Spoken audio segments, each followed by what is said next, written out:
Salam dəyərli izləyicilər, hər vaxtınız xeyir olsun. Bugün sizinlə dadlı, ləzzətli umacılı piroq hazırlayıram.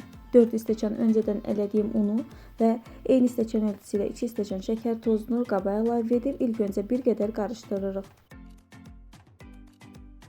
Şəkər tozu, un qarışdıqdan sonra üzərinə 1 stəkan duru yağ əlavə edirik. Öncə qarışdırırıq, ardından əlimizlə umac hazırlayırıq.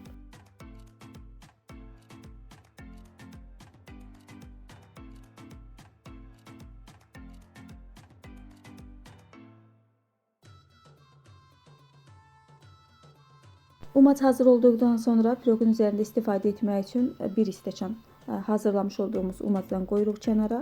Geri qalan umacın üzərinə isə ərzaqlar əlavə edirik. Eyni stəkan ölçüsündə 1 stəkan qatıq, 1 bağlama kabartma, 1 bağlama vanil əlavə edirik.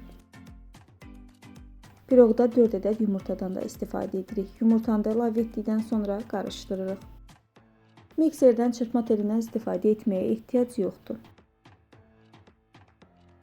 Eyni kütlə olana qədər bir neçə dəqiqə qarışdırırıq. Asan, tez bir zamanda hazır olan həm də bol bərəkətli, gözəl bir piroqdur.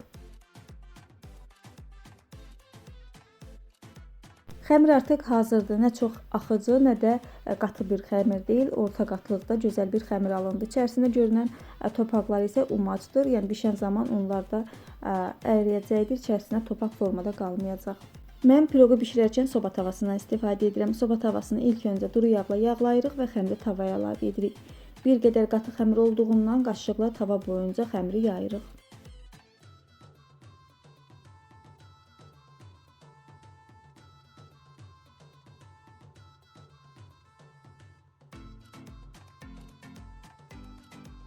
Sonra üzərinə umacı əlavə edirik.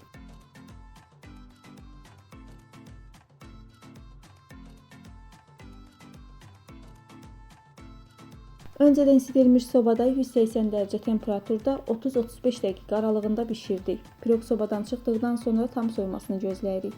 Soyduqdan sonra dilimləyib süfrəyə vermək olar. Evdə olan ərzaqlarla mikserdən istifadə etmədən tez bir zamanda umacılı piroq hazırladım. Hazırlamışkən istədim sizlərlə də bölüşüm. Mənə elə gəlir ki, umacılı piroqu hazırlamağı çox adam bilir. Bilməyənlər də bu videoya baxaraq rahatlıqla hazırlaya bilər. Yumşaq, dadlı, ləzzətli, gözəl bir piroqdur. Dəyərli izləyicilərim, bugünlük bu qədər. Özünüzə yaxşı baxın. Hələlik.